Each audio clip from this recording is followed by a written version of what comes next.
things real quickly. The first question about the Venezuelan people. As you know, there's some 8 million Venezuelans here, some of them celebrating in the streets. There are Venezuelans on the ground who are concerned about their safety.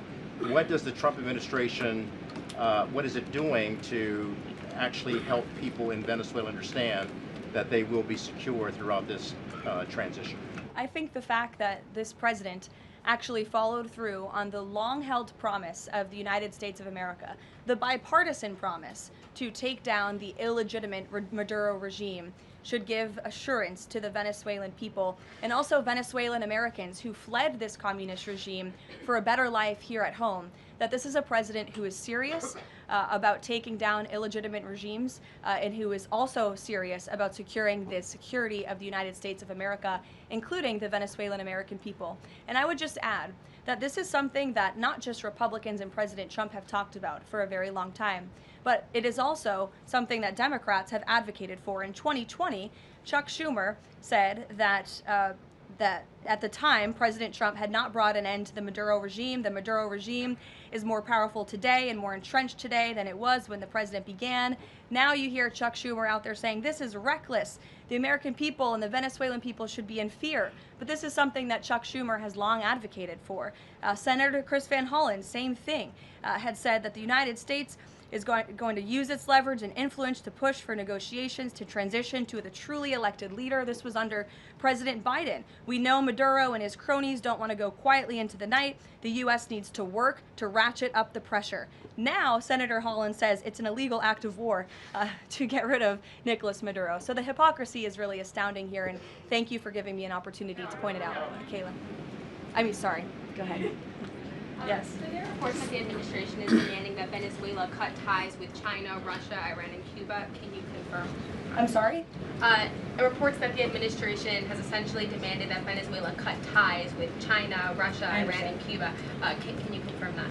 Well, those alleged demands were made in a classified briefing by Secretary Rubio, and I know that there's a lot of leaks coming out of these classified briefings, so I'm not going to confirm or deny or get into what the Secretary has said in classified settings to members of Congress. But I think that the administration has made it quite clear to the interim authorities in Venezuela that this is the Western Hemisphere, and American dominance is going to continue under this president. If I could just ask, there have also been reports that the U.S. could potentially buy Greenland as one potential option on the table. What would such an offer look like? Is there anything monetarily you could provide, any details there? Well, that's something that's currently being actively discussed by the president and his national security team. And I would point out that the acquisition of Greenland by the United States is not a new idea. This is something that presidents dating back to the 1800s have said is advantageous for America's national security. The president has been very open and clear with all of you and with the world that he views it in the best interest of the United States to deter Russian and Chinese aggression in the Arctic region. And so that's why his team is currently talking about what a potential purchase would look like. Karoline. Jackie. Karoline, just following up on Greenland, why not rule out taking it by military force? I know that past presidents and past leaders have often ruled things out. They've often been very open about ruling things in and basically broadcasting their foreign policy strategy to the rest of the world, not just to our allies, but most egregiously to our adversaries. That's not something this president does. All options are always on the table for President Trump as he examines what's in the best interests of the United States. But I will just say that the president's first option always has been diplomacy. Again, look at Venezuela. He tried ardently to strike a good deal with Nicolas Maduro, and he told him, I will use the United States military and you will not like it if you don't take such a deal. And look at what happened. With respect to Iran, the president said the same thing, right? He tried to have serious interest in a deal with the Iranian regime with respect to their nuclear capabilities. They were not interested, and so Operation Midnight Hammer happened, which was another remarkable military success under the leadership of this commander-in-chief.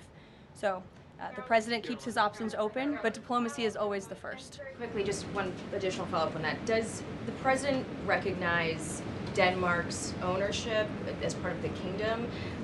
Because there have been some Republican senators questioning, the claim that Denmark has to Greenland. Is the president in that camp with them, questioning the legality of I have not heard him question it personally, but you're welcome to ask him yourself next time you have the chance. Sanctions are being Caroline. lifted for Venezuela. ahead. We got to lift some sanctions to let the oil come in. Can you talk about that just very briefly? Yes, so the U.S. is selectively rolling back sanctions to enable the transport and the sale of Venezuelan crude and oil products to the global markets, yes. Karoline. Annie. Thank you. There are some reports from Venezuela that the country's leaders are cracking down on the population, specifically suppressing public expression of support for Maduro's ouster. Is that kind of behavior consistent with what the president wants to see, how the president wants to see the leaders take on the population? It would not be consistent, and I'll let the president's national security team speak further on that. I know they are well aware and tracking. Kelly. Two questions. One, on the seized vessels, the Bella, the Sophia, can you tell us where they're headed, what happens to any existing cargo, and you referenced personnel but potentially facing prosecution. That's one thing I'd like to Yes. follow on. And then On the Bella. Yes, okay. And on Annie's question, if I could also ask, does the administration believe that the interim regime should release all political dissidents and prisoners and return detained Americans? That's not a question that I've personally spoken about to the president with, so I will let him answer that question. I don't want to make new policy at this podium today with respect to Venezuela. With respect to the two ships that you mentioned, I spoke with you about the Bella 1. There was another vessel this morning, the Sophia, that in coordination with the Department of War, the Department of Homeland Security apprehended it.